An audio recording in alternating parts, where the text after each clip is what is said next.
റേസിംഗിൽ പല പ്ലെയിനുകൾക്കും നടന്നിട്ടുള്ള വലിയ വലിയ അപകടങ്ങൾ കൂടി ടിവിയിൽ കാണിച്ചുകൊണ്ടിരിക്കുകയാണ്.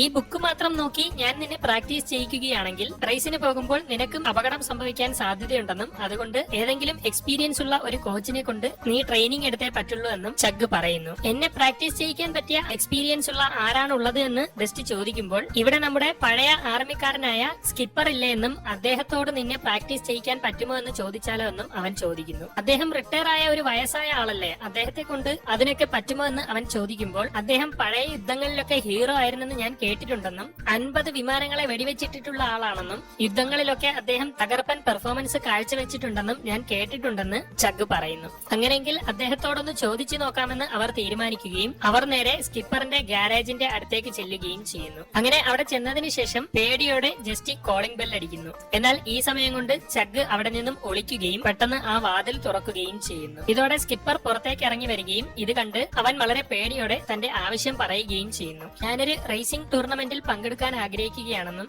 അതിനെനിക്ക് കോച്ചായിട്ട് ഒരാളിനെ വേണമെന്നും താങ്കൾ എന്നെ ഒന്ന് ട്രെയിനിങ് ചെയ്യിക്കാമോ എന്നും അവൻ ചോദിക്കുന്നു. എന്നാൽ അദ്ദേഹം ഒന്നും പറയാതെ വാതിലടയ്ക്കുന്നു. എന്നാൽ അവൻ വീണ്ടും കോളിംഗ് ബെൽ അടിക്കുകയും അദ്ദേഹം വാതിൽ തുറക്കുമ്പോൾ അവൻ അദ്ദേഹത്തെ പൊക്കി പറയുകയും നിങ്ങൾ 50 പേരെ വെടിവെച്ചിട്ടുണ്ടെന്നൊക്കെയാണല്ലോ ഞാൻ കേട്ടത് എന്ന് ചോദിക്കുകയും ചെയ്യുന്നു. 51ാമത്തെ ആൾ നീ ആകണ്ടെങ്കിൽ മര്യാദയ്ക്ക് ഇവിടെ നിന്ന് പോകുന്നതാണ് നിനക്ക് നല്ലത് എന്ന് പറഞ്ഞുകൊണ്ട് അദ്ദേഹം വീണ്ടും ഡോർ അടയ്ക്കുന്നു. ഇതോടെ അവന് ആകെ വിഷമമാകുന്നു. പിറ്റേന്ന് അവൻ ഡോട്ടിയെയും ചഗിനെയും കൊണ്ട് റേസിംഗ് ടൂർണമെന്റിന്റെ സെലക്ഷൻ നടക്കുന്ന സ്ഥലത്തേക്ക് പോകുന്നു. എങ്ങനെയെങ്കിലും എനിക്ക് ഈ റേസിംഗിൽ സെലക്ഷൻ കിട്ടിയേ പറ്റുള്ളൂ എന്നും അതിന് നിങ്ങൾ കട്ടയ്ക്ക് കൂടെ നിൽക്കണമെന്നും അവൻ അവരോട് പറയുന്നു. അവിടെ ധാരാളം വിമാനങ്ങൾ റേസിംഗ് സെലക്ഷൻ കിട്ടാൻ വേണ്ടി പങ്കെടുക്കാൻ വന്നിട്ടുണ്ട്. അവിടെ റിപ്സ്ലിംഗർ എന്ന ഒരു വിമാനം എല്ലാവരുടെയും മുന്നിൽ ഷോ ഓഫ് കാണിച്ചുകൊണ്ടിരിക്കുകയാണ്. അങ്ങനെ ഷോ ഓഫ് എല്ലാം കാണിച്ച ശേഷം അവൻ അഹങ്കാരത്തോടെ അവിടെ നിന്ന് പോവുകയാണ്. റിപ്സ്ലിംഗറിനെ കണ്ട ഡസ്റ്റിയും കൂടെയുള്ളവരും അത്ഭുതപ്പെടുകയും അവൻ പല റേസിംഗുകളിലും ചാമ്പ്യനാണെന്നും അവൻ ഇപ്പോൾ തന്നെ ഈ റേസിംഗിൽ ക്വാളിഫൈഡ് ആണെന്നും അവർ പറഞ്ഞുകൊണ്ടിരിക്കുന്നു. അങ്ങനെ അവിടെ സെലക്ഷൻ നടക്കാൻ പോവുകയാണ്. അവർ ചെയ്യേണ്ടത് എന്താണെന്നുള്ളതിനെ പറ്റി അവിടെ ഇൻസ്ട്രക്ഷൻസ് പറഞ്ഞു കൊടുത്തുകൊണ്ടിരിക്കുന്നു.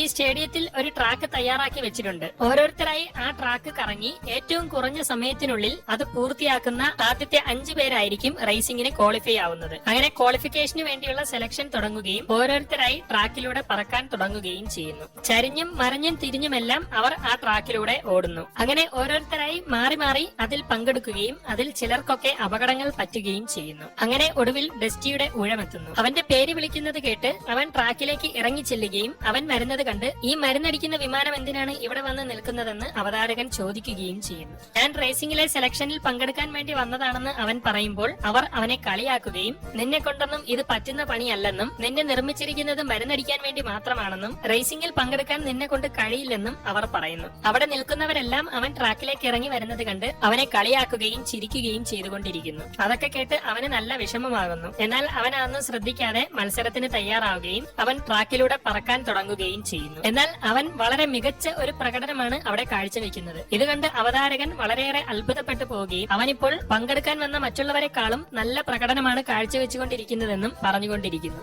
അവന്റെ പ്രകടനം കണ്ട് അവിടെയുള്ളവരെല്ലാം അത്ഭുതപ്പെട്ടു നിൽക്കുകയാണ്. അവൻ മറ്റുള്ളവർ ചെയ്തതുപോലെയെല്ലാം കറങ്ങി തിരിഞ്ഞൊക്കെ വരികയും ഒടുവിൽ ആ റേസ് ഫിനിഷ് ചെയ്യുകയും ചെയ്യുന്നു. അങ്ങനെ വളരെ ആവേശത്തോടെ റിസൾട്ടിനായി അവൻ വെയിറ്റ് ചെയ്യുകയാണ്. എന്നാൽ 10 മില്ലി സെക്കൻഡിന്റെ വ്യത്യാസത്തിൽ അവൻ 6ാം സ്ഥാനത്തേക്ക് പോവുകയും സെലക്ഷൻ ലിസ്റ്റിൽ നിന്ന് പുറത്താവുകയും ചെയ്യുന്നു. ഇതോടെ അവന് നല്ല വിഷമമാകുന്നു. അന്ന് അവൻ സങ്കടത്തോടെ പാടത്ത് പണിയെടുത്തുകൊണ്ടിരിക്കുകയാണ്. അവൻ സങ്കടത്തോടെ നടക്കുന്നത് സ്കിപ്പർ കാണുന്നുണ്ട്. പിറ്റേന്ന് wings around the globe racing ഇൻസ്റ്റിറ്റ്യൂട്ടിൽ നിന്നും ഒരു വണ്ടി അവരുടെ നാട്ടിലേക്ക് വരികയും അതിൽ നിന്ന് ഒരാൾ ഇറങ്ങി അവരുടെ അടുത്തേക്ക് ചെന്ന് ഡസ്റ്റിയെ തിരക്കുകയും ചെയ്യുന്നു. അവൻ വന്ന് എന്താണ് കാര്യമെന്ന് ചോദിക്കുമ്പോൾ ഇന്നലത്തെ സെലക്ഷൻ മത്സരത്തിൽ 5ാം സ്ഥാനം കിട്ടിയ വിമാനം ഇല്ലീഗലായ ഒരു ഇന്ധനം ഉപയോഗിച്ചെന്നും അതുകൊണ്ട് അവൻ സെലക്ഷനിൽ നിന്നും പുറത്തായെന്നും അതിനാൽ 6ാം സ്ഥാനത്തുള്ള താങ്കൾ വിങ്സ് അറൌണ്ട് ദ ഗ്ലോബ് മത്സരത്തിലേക്ക് സെലക്ഷൻ നേടിയിട്ടുണ്ടെന്നും അവൻ പറയുന്നു. ഇത് കേൾക്കുന്ന അവർക്ക് സന്തോഷമാവുകയും എല്ലാവരും വളരെ സന്തോഷത്തോടെ അവനെ അഭിനന്ദിക്കുകയും ചെയ്യുന്നു. അങ്ങനെ അന്ന് ഡസ്റ്റി റേസിംഗ് നടക്കുന്ന റൂട്ടും മറ്റുമൊക്കെ നോക്കിക്കൊണ്ടിരിക്കുകയാണ്. ഇതിനിടെ സ്കിപ്പർ അവിടേക്ക് വരികയും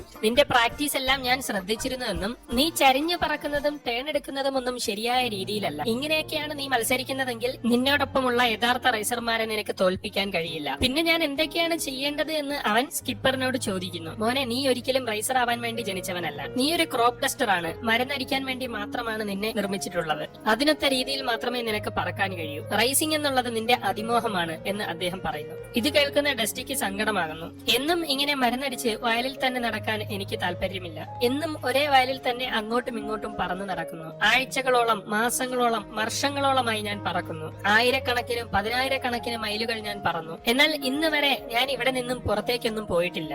എനിക്ക് ഉറപ്പുണ്ട് എന്നെ നിർമ്മിച്ചതിലും കൂടുതൽ കാര്യങ്ങൾ എനിക്ക് ചെയ്യാൻ കഴിയും. അതുകൊണ്ട് ദയവായി മരുന്നടിക്കാൻ വേണ്ടി മാത്രമുള്ളവരാണ് ഞാനെന്ന് പറയരുത്. എന്റെ സങ്കടം പറഞ്ഞാൽ നിങ്ങൾക്ക് മനസ്സിലാവില്ല എന്ന് ഡസ്റ്റി അദ്ദേഹത്തോട് പറയുന്നു. ഇത് കേൾക്കുന്ന സ്കിപ്പറിന് അവനോട് സഹതാപം തോന്നുകയും നാളെ രാവിലെ 5 മണിക്ക് പ്രാക്ടീസിന് റെഡിയാവാൻ പറയുകയും ചെയ്യും. അങ്ങനെ പിറ്റേന്ന് രാവിലെ സ്കിപ്പർ ഡസ്റ്റിയെ ട്രെയിനിങ് ചെയ്യിച്ചുകൊണ്ടിരിക്കുകയാണ്. അദ്ദേഹം അവന് വേണ്ട നിർദ്ദേശങ്ങളെല്ലാം കൊടുത്തുകൊണ്ടിരിക്കുന്നു. നീ എത്ര വേഗത്തിൽ പറക്കുന്നു എന്നുള്ളതല്ല, എങ്ങനെയാണ് വേഗത്തിൽ പറക്കുന്നത് എന്നുള്ളതാണ് കാര്യം എന്ന് അദ്ദേഹം പറയുന്നു. അവൻ മരുന്നടിക്കുന്ന വിമാനമായതുകൊണ്ട്